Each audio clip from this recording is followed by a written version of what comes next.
Damn it. ఏంటిటా కుండబద్దలు కొడతా అత్త. నమస్కారం, కుండబద్దల ప్రేక్షకులకి స్వాగతం. జగన్మోహన్ రెడ్డికి డబ్బుకి ఎంత లంక్ ఉంటుందనేది ఈ ఒక్క విషయంతోటే బయటపడిపోతుంది. వైసీపీ నాయకులు కూడా పార్టీ వదిలిపెట్టి పారిపోయే పరిస్థితులు తీసుకొచ్చి పెడుతున్నాడు ఇప్పుడు జగన్మోహన్ రెడ్డి. నిజంగా మొన్న ఈ వైసీపీ ఇన్ఛార్జీలు వీళ్ళందరితోటి పెట్టిన మీటింగ్లో స్థానిక సంస్థల ఎన్నికల్లో ఒక్క చోట కూడా ఏకగ్రీవం కావటానికి వీల్లేదు అని తాకీదిస్తే వెంటనే ఎరైజ్ అయిన క్వశ్చన్, మరి ఖర్చు ఎవరు పెడతారు అని. వెంటనే జగన్మోహన్ రెడ్డి నిర్మోహమాటంగా ఆ నాయకులందరికీ చెప్పేశాడు, ఖర్చు మీరే పెట్టుకోవాలి. మీరు ఇప్పుడు పెట్టుకొని ఇప్పుడు పార్టీని బలంగా చేసి నిలబెడితే స్థానిక సంస్థల ఎన్నికల్లో వైసీపీ కుదేలు కాలేదు అనేది గనక ప్రూవ్ చేసి పెడితే తర్వాత నేను మీకు అధికారంలోకి వచ్చాక మీకు మొత్తం ఏర్పాటు చేస్తాను అని చెబుతుంటే, మరి గత అధికారంలో ఉన్న సమయంలో మరి వాళ్ళకేం వరగబెట్టాడు అనే దాని మీద ఇప్పుడు ప్రశ్న తలెత్తుతోంది. చాలా సీరియస్గా వార్నింగ్ కూడా ఇస్తున్నాడు జగన్మోహన్ రెడ్డి. ఎక్కడైనా సరే ఒక చోటన్న ఏకగ్రీవం అయిందనుకోండి, వెంటనే ఆ ఇన్ఛార్జిని మార్చవతలు పడేసి వేరే వాళ్ళకి కట్టబెట్టేస్తాను అని. ఇప్పుడు ఆ పై వచ్చే వాళ్ళు ఎక్కడ దొరుకుతారనేది అర్థం కావటం లేదు. పోతే పోనీలే, మనకి ఇన్ఛార్జి పదవి ఇప్పుడు డబ్బులు ఖర్చు పెట్టే పని లేకుండా పోయిందనుకో, ఎవడొస్తాడో చూద్దాం, వాడేం ఖర్చు పెడతాడో చూద్దామని 29 ఎన్నికల వరకు దాదాపుగా జగన్మోహన్ రెడ్డి పార్టీలోంచి కానీ తన జేబులోంచి కానీ ₹1 తీయడానికైతే సంసిద్ధంగా లేడు. అందుకోసమే అసలు పార్టీ ఈ వ్యవహారాలు మొత్తం సజ్జల రామకృష్ణారెడ్డిని ఎత్తిన పడేసి ఆయన మాత్రం బెంగళూరులో తిరుగుతున్నాడు అనే అపవాదం అయితే ఉంది ఆయన మీద. సజ్జల రామకృష్ణారెడ్డి ఈ డబ్బు విషయంలో ఏ నిర్ణయం తీసుకోలేడు. కాకపోతే అధికారంలో ఉన్న సమయంలో ఎంత సంపాదించినా ఏం సంపాదించినా ఆ జగన్మోహన్ రెడ్డి అంతిమ లబ్ధిదారు అని ఆయన అంటున్నారు కాబట్టి ఏ విషయం వచ్చినా అంతిమ లబ్ధిదారు ఆయనే ఉంటాడు కదా. అసలు ఆయన పిఏపి కేఎన్ఆర్ దగ్గరే 100 కోట్ల ఆస్తులు బయటపడుతుంటే ఈ వ్యవహారం జగన్కి తెలియకుండా జరుగుంటుందా? అంటే జగన్ వీళ్ళందరి చేత మొత్తం చాప కింద నీరులాగా డబ్బంతా పోగేసి పెట్టుకున్నాడని. గత ఎన్నికల్లో కూడా లిక్కర్ సొమ్ముని మొత్తం వైట్ చేసుకోవటానికి, ఆ సొమ్ము అంతా ఆయన దగ్గర లేకుండా చేసుకోవటానికి అభ్యర్థుల దగ్గర నుంచి ముందుగానే సొమ్ము అంతా రాబట్టేసుకొని ఎవరెవరు ఎక్కడెక్కడ ఎంతెంత ఖర్చు పెట్టాలి అనేది నిర్ణయించి అది మొత్తం రాబట్టేసుకొని ఈ లిక్కర్ ముడుపుల సొమ్ముని వాళ్ళకి జారవేశాడు. అంటే ఈ వచ్చిన ఈ బ్లాక్ మనీ ఇదంతా కలిసి అటు మరి ఎలక్షన్లో ఖర్చు అయిపోయింది. దాదాపుగా ఈ ఢిల్లీ లిక్కర్ స్కామ్లో కూడా కేజ్రీవాల్ మీద కూడా ఇదే ఆరోపణ. వాళ్ళు పోగేసిన ఈ సొమ్మంతా పంజాబ్కు చేర్చి అక్కడ ఎన్నికల్లో పోటీ చేసి ఆపుని అధికారంలోకి తీసుకొచ్చారని. అదే మోడల్ ఇక్కడ జగన్మోహన్ రెడ్డి కూడా వాడాడు మొన్న 24 ఎన్నికల్లో అని. కాకపోతే వాళ్ళు దురాగతాలు వీటన్నిటిని ప్రజలు తట్టుకోలేక 11 సీట్లకి పరిమితం చేసేశారు.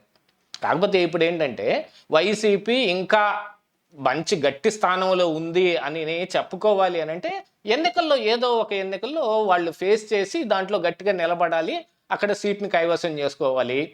ఇప్పుడు ఈ అభ్యర్థులు ఎవరైతే ఉన్నారో వాళ్ళందరూ ఖర్చు పెట్టుకొని, మామూలు ఖర్చు అండి ఈ రోజున ఎన్నికలంటే ఒక ఎంపీటీసీ వేస్తే 30-40 లక్షలు ఖర్చు అవుతుంది, జడ్పీటీసీ అయితే 60 వరకు అవుతుంది. కొన్ని పంచాయతీల్లో 20 లక్షల నుంచి ₹1,00,00,000 దాకా పంచాయతీల్లో ఖర్చు అవుతుంటే ఇక జడ్పీపీ ఎంపీపీలు వాళ్ళ పరిస్థితి చూడండి ఇంకెలా ఉంటుందో. ఇక మున్సిపాలిటీలు వీటన్నిటిలో కార్పొరేటర్కైనా సరే ₹1,00,000 ఖర్చు. అవి కేవలం అభ్యర్థులే పెట్టుకోవాలా? మరి గతంలో పోగేసిన సొమ్మంతా ఏమైంది, ఇప్పుడు ఖర్చు పెట్టుకోవచ్చు కదా అని అంటే జగన్ అది పెట్టడానికి వీల్లేదు. అదే మరి జగన్కి డబ్బుకి ఉన్న లంకె, అంత లంకె ఉంది.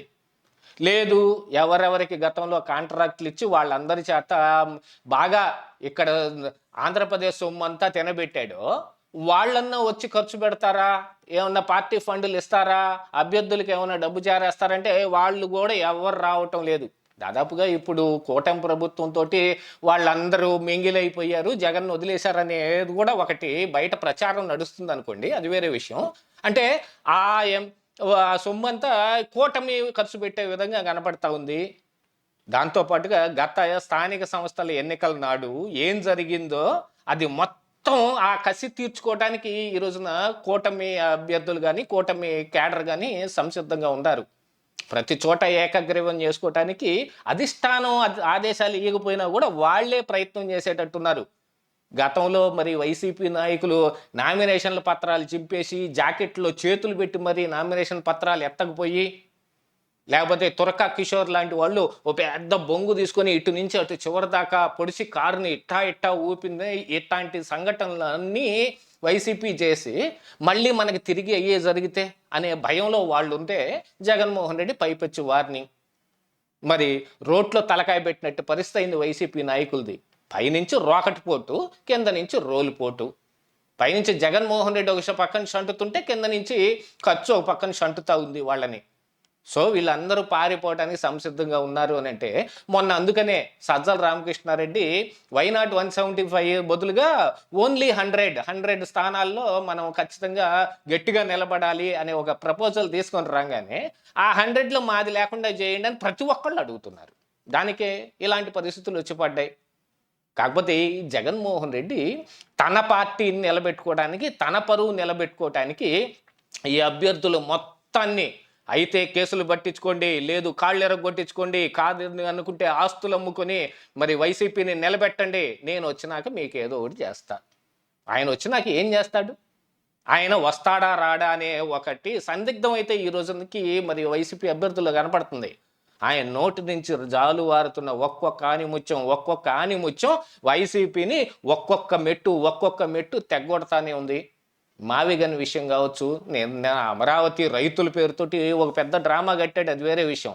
వాళ్ళు గతం నుంచి అమరావతికి సహకరించని రైతులు వాళ్ళందరూ నేను వస్తే అమరావతి ఉండదు అని గట్టిగా చెబుతూ మరొక పక్కన రైతులతోటి మీటింగ్ పెడితే ఏ రైతులు వస్తారు ఈయన దగ్గరికి? ఈయన దగ్గరకు వచ్చే రైతులు ఎవరు ఉంటారో అందరికీ తెలుసు. కనీసం అమరావతిని కాదన్న తర్వాత 3 రాజధానులు అన్న తర్వాత ఈయన అమరావతిలోంచి వెళ్ళి ఈ రైతుల్ని ఫేస్ చేయాల్సి వస్తుందేమోనని దొడ్డిదారి వెనక నుంచి కట్టించుకొని అసెంబ్లీకి వెళ్ళలేదా? ఆ దారి ఎంట కూడా వెళ్ళటానికి ఇష్టం లేక ఈయన మొత్తం అంతా సీఎంఓ తీసుకెళ్ళి ఇంట్లో పెట్టుకొని ఆ ఇంట్లోంచి నడిపించుకోలేదా? అలాంటి పరిస్థితులు ఇవన్నీ చూసి ఇప్పుడు మళ్ళీ మనం గట్టిగా నిలబడాలంటే ఎవరిలో ఉత్సాహం వస్తుంది, ఎవరిలో ఉత్తేజం కలుగుతుంది?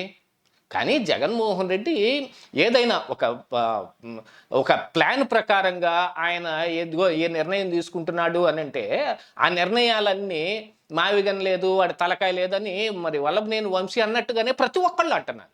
వల్లభనేని వంశీ అయితే ఏదో పర్సనల్గా ఉన్న ఒక వీడియోలో ఎవరో రికార్డ్ చేస్తే అనవసరంగా బయటపడిపోయింది అది. కానీ వైసీపీ ప్రతి నాయకుడు అనే మాట అదే, మావిగన్ లేదు, అతని తలకాయ లేదని. అలాంటి ఈ మావిగన్ని పెట్టుకొని ఇప్పుడు స్థానిక సంస్థల ఎన్నికల దాకా వచ్చారు. ఎవరైనా నమ్మి వైసీపీని ఓటేస్తారా? రాజధాని అమరావతి కాదు అని గట్టిగా పలుకుతున్న జగన్మోహన్ రెడ్డిని మళ్ళీ తెచ్చిపెట్టుకొని అదే పాత పరిస్థితులు తెచ్చుకోవటానికి ఎందుకు ప్రయత్నం చేస్తారు? అందుకనే చాలామంది అభ్యర్థులు ఈసారి మేము పోటీలో ఉండమంటే మేము పోటీలో ఉండమని బయటకు వెళ్ళిపోతున్న పరిస్థితులు వస్తున్నాయి. లేదు కాదు మీరు పార్టీలో ఇలా ఉంటే ఉండలేరు అని అంటే ముందుగానే దండం పెట్టేస్తాం, మేము వెళ్ళిపోతాం అని వెళ్ళిపోతా ఉన్నారంట వాళ్ళు. ఇదే ఈరోజు కుండబద్దలు.